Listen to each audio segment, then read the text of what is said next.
Good evening সবাইকে। তো প্রায় 3 থেকে 4 দিন পর কিন্তু আমি ফোনটা হাতে ধরলাম।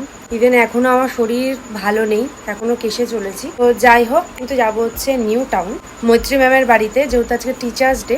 তো আমরা সবাই মিলে ছোটখাটো একটু সেলিব্রেট করব। তো প্রথমেই কিন্তু আমি নিয়ে নিলাম একটা কেক আমাদের এখানে বেক ইন্ডিয়া থেকে। এইখানের কেকগুলো কিন্তু বেশ ভালো হয় খেতে। আর ম্যামের জন্য আমার তরফ থেকে ছোট্ট একটা সুন্দর গিফটও নিয়ে নিলাম। আশা করি ম্যামের এটা অনেক পছন্দ হবে। তারপরে কিন্তু অনেকক্ষণ অপেক্ষা করার পরে কিন্তু ট্রেনটা এসছে, আর এই ট্রেনের জন্যই কিন্তু আমার পুরোটা লেট হয়ে গেছে।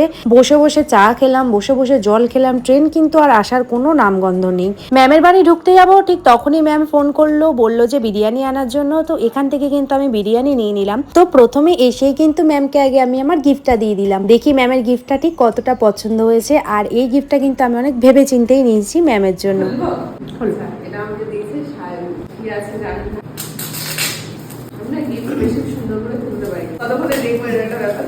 এই দুর্গা ঠাকুর এটা, বাহ খুব ভালো হয়েছে, সুন্দর একটা ফটো। সামনে দুর্গা মূর্তি এখন অবধি আমার ঘরে আসেনি। হ্যাপি বার্থডে লেখা না ভালোবাসবে আনন্দ। মানে হাই হ্যাপি টিচার্স ডে।